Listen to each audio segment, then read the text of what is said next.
네, 우리 군의 헬리콥터 얘기를 좀 해봤으면 좋겠습니다. 링스 헬기가 떨어졌습니다. 참 안타까운 사건인데 어제 저녁에 있었던 모습입니다. 이동영 차장, 네. 지금 이제 어제 훈련 모습, 해지기 전의 모습이거든요. 그렇습니다. 어제 오후부터 시작이 됐던 한미연합 공동훈련이었습니다.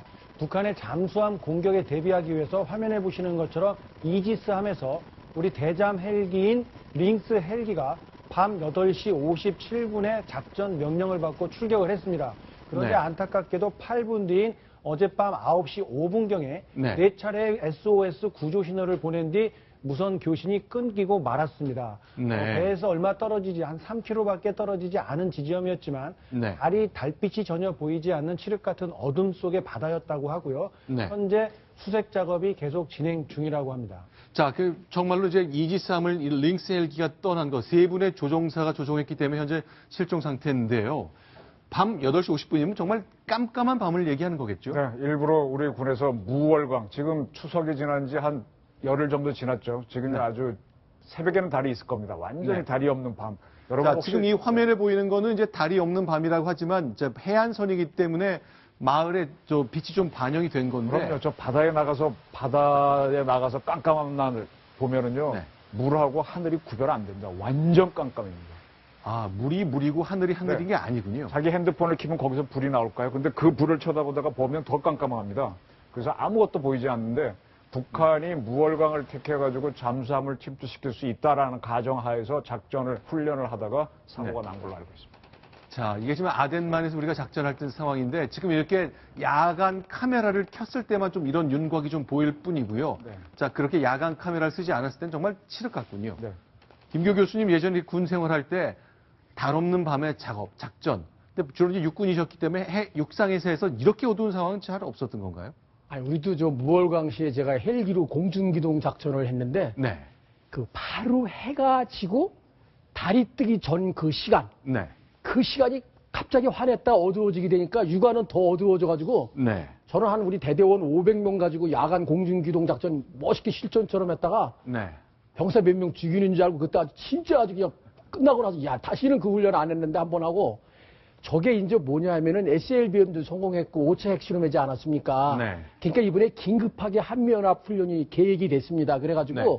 가장 무월광 비취약 시약식에 초저공 비행을 했습니다. 네. 근데 저 조종사가 한 770시간 정도 대위다 보니까 네. 비행 경력도 많지 않았고 네. 또 저 슈퍼링스 비행기가 저건 1999년에 도입되는 사실은 개발은 1980년도에 돼가지고 네. 지금 거의 이제 30년 수명이 다 됐습니다. 네. 주로 해상에서 경계활동 초계를 하거나 또 적의 함정을 잡거나 특히 잠수함을 발견해가지고 어뢰를 내려가지고 잠수함을 잡는 건데 저희 참 안타까운 게 조종사 대위, 부조종사 대위 지금 현재 수심이 한 1300m 되는 데니까 네. 실종됐다 그러니까 거의 참 순직했을 가능성이 좀 높습니다. 네. 지금 저 작전은 지금 한국군도 독이 올랐습니다. 그래서 실전 훈련에 들어가고 있고요. 네. 저 링스 헬기는 우리 강원도 쪽에 있는 함대는 1함대입니다. 네. 1함대에 배속된 작전 헬기가 아니라 후방에 있는 3함대에서 작전에 참여했습니다. 네. 이 남해 지역하고 동해 지역이 바다가 물 똑같지가 않습니다.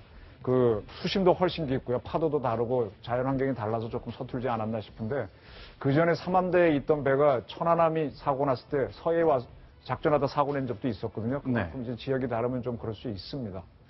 네, 이번엔 다른 헬기 하나 얘기를 좀 해보겠습니다. 이 작전 중에 이제 실종된 3분의 우리 헬기 조종대원 분들의 좀 무사 안위를 좀 기원해 보겠습니다. 자, 그런데 이번엔 또 다른 헬기 얘기가 있습니다. 수리온이라는 게 우리의 헬기인데 우리가 좀 문제가 있었다고 지적을 좀 받았었잖아요. 근데 관련해서 새로운 시도가 좀 되고 있습니다. 하나씩 좀 정리를 해보겠습니다. 헬기 영상과 함께 저희가 좀 설명을 드렸으면 좋겠는데 북한의 잠수함을 찾는 작전 헬기 20대를 도입하겠다고 우리가 했잖아요. 그 대안은 수입이었죠.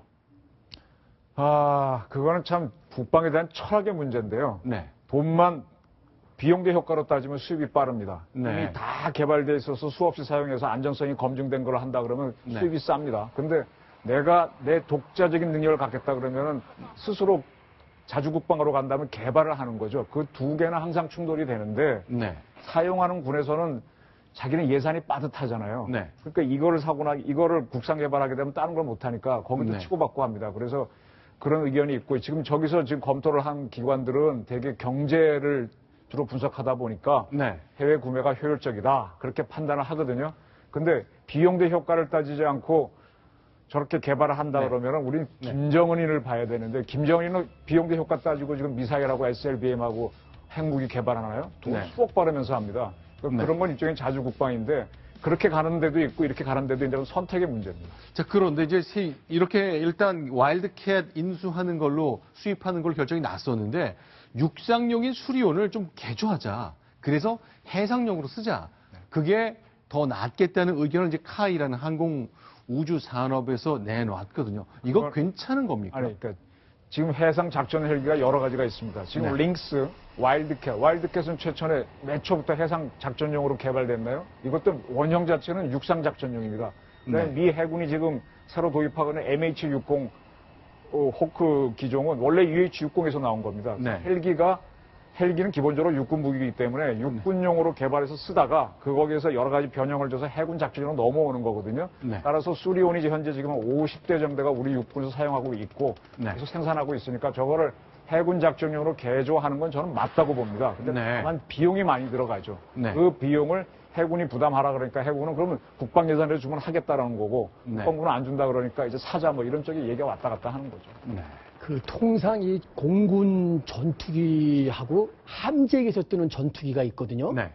이 함재기에서 뜨면 항공모함 갑판이 좁은 데서 하다 보니까 네. 더 성능이나 모든 걸 더 좋게 제한 사항을 많이 극복할 수 있는 걸 해야 됩니다. 네. 만약에 육상용으로 쓰는 수리온을 해상용으로 쓰면 아까도 이지스 하면서 이게 이렇게 하지 않았습니까? 네. 그걸 결박하고 또 회전하려면 회전할 수 있고 바로 이착륙할 수 있는 짧은 거리에서 할 수 있도록 하다 보고 네. 또 심지어 경납고 네. 경납구를 육군에서는 크게 짓지만 해군은 그 용량이 있기 때문에 경납구를 또 다시 고쳐야 되고 이런 문제가 있어서 그렇지만 좀 장기적으로 봐서는 저걸 잘 수리해서 기술을 이전 받아가지고 우리 국방에서 좀 개발을 하면 좋을 것 같습니다. 우선 당장은 네. 이 구매해오는 게 적 잠수함 위험이 시급하다 보면 그렇긴 한데 네. 그러다 보면 저희 방산업은 괜히 발전하기 좀 어려울 것 같습니다.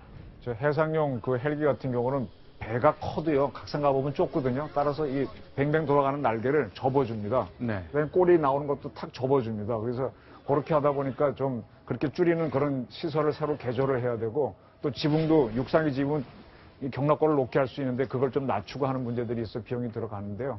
그 비용을 다 안 내겠다 그러면 우리는 평생 외국 무기에 종속이 되는 겁니다. 그 길을 택할래? 아니면 우리 스스로 독자적인 걸 갈래? 그 문제인데 뭐 그건 철학의 문제입니다. 그 조종사 얘기를 하나 하면은 조종사는 해군 파이로트가 최고입니다. 네. 아까만 봐면인데 구분이 안 갑니다. 바다와 갑판이 구분이 안 갈 정도로. 네. 그래서 조종사들은 해군 파이로트가 최고 그 프라이드를 갖고 있습니다.